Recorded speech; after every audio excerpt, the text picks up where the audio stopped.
My motor's gone, and now I'm upside down.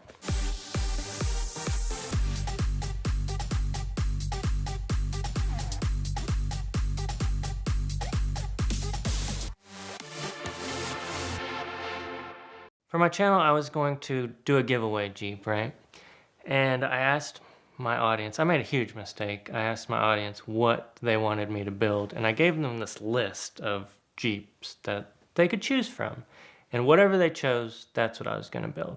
They chose a Jeep FC.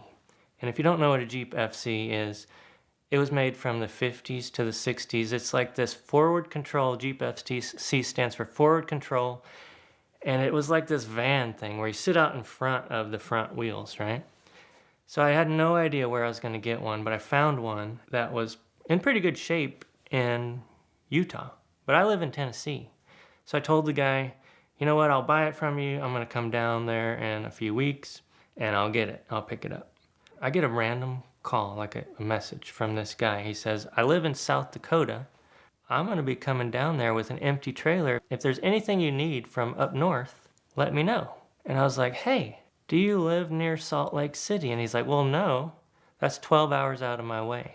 And I said, what if I paid you to go out of your way to Salt Lake City and bring this FC body down for me? Because I need to build an FC for the channel. And he's like, okay. A couple weeks later, he arrives with this FC. And it turned out to be a great build. I ended up building that thing on the channel. People loved it. But this day, he was also picking up in Tennessee a rock crawler, a rear steer buggy rock crawler. This one in particular, the rear axle steers. I have a rock crawler too, but mine didn't have rear steer. And he's like, hey, let's go do some wheeling at Windrock because I'm not from this area.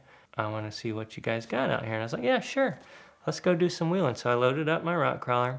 We go to Windrock, which is a local, like, private off-road park. I'm not in the same league, I can tell, because he just takes this thing and he just crawls it right up the rocks, and I'm struggling.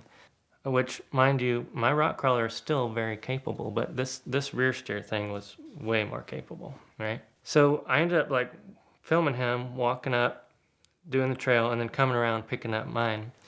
And he's like, what do you want to do next? And it had been raining. It was super wet. And there was this one trail that I guess I had forgotten how difficult it was. And I was like, let's go hit Little School Bus. So we get up there. If you've never seen rock crawling, this is crazy stuff, like things you wouldn't ever think are imaginable, right? And there's this big rock right in the middle of the trail.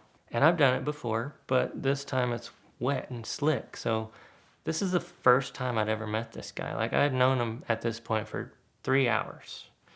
And so I wanted to, I'm in front. I got to show off. I got to show him I can make this, right?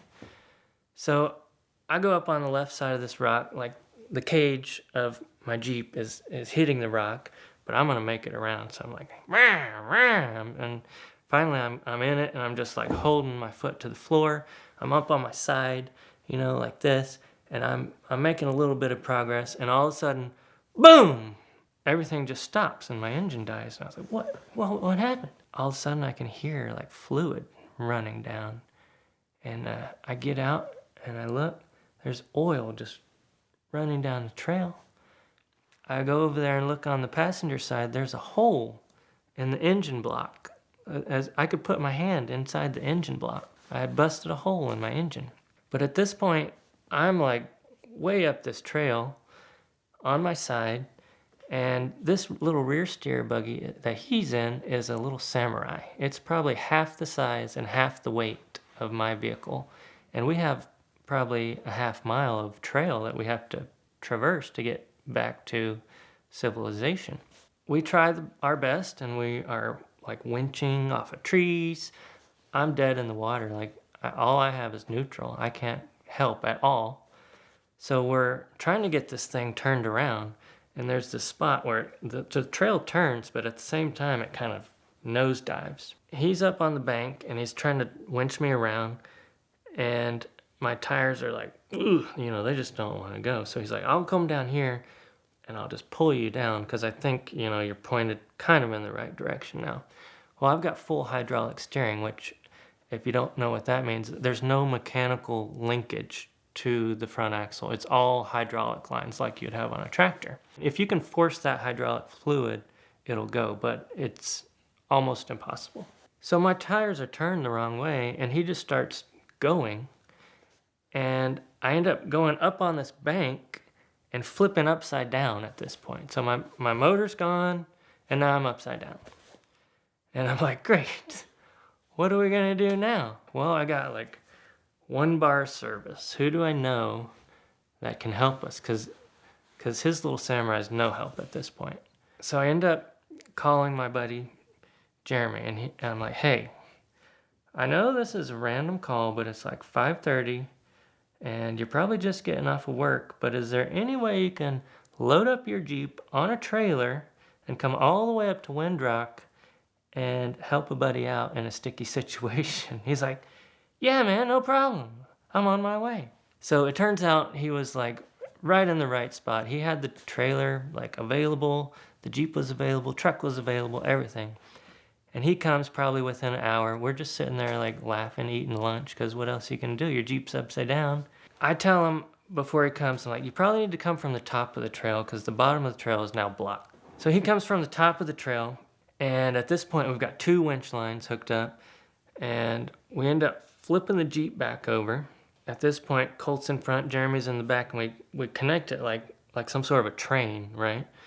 And at this point, we go down the mountain in this train style, and then end up, the Samurai couldn't pull it. So we ended up having to switch the train around. And then Jeremy ended up pulling me out of there. But that was the day that I realized I need rear steer. So shortly after that, I ended up taking my it's a Jeep Cherokee, but it looks nothing like a Jeep Cherokee, but it started life as a Jeep Cherokee. And about a year later, I ended up building completely new axles with rear steer this time, so I could compete with the big dogs.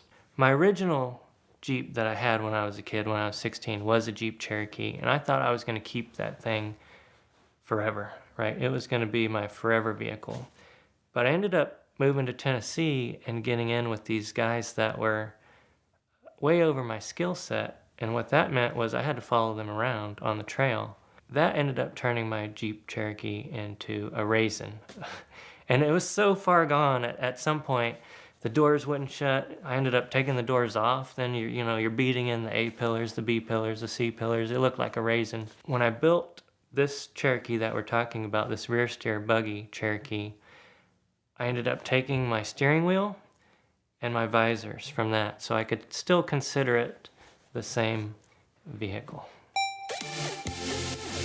Over the last 4 years, we've partnered with Glossit to show off some of their amazing detailing products, give you some great deals, and show how much they can transform any car. But did you know that Glossit University is also one of the most amazing online resources for education, mentorship, and coaching for whatever your business is in the detailing space? Whether you do paint correction, ceramic coating, PPF, wraps, anything like that, they can take your business to the next level. And right now, they're offering free 15-minute phone consultations where you can schedule at the link in the description below. Tell them about your goals, tell them about your business, about yourself, and really where you want to get to, and they'll show you if they're online courses, they're in-person classes where I'll actually be in their August class, or they're one-on-one or group mentorship programs with Rich Light from Glossit.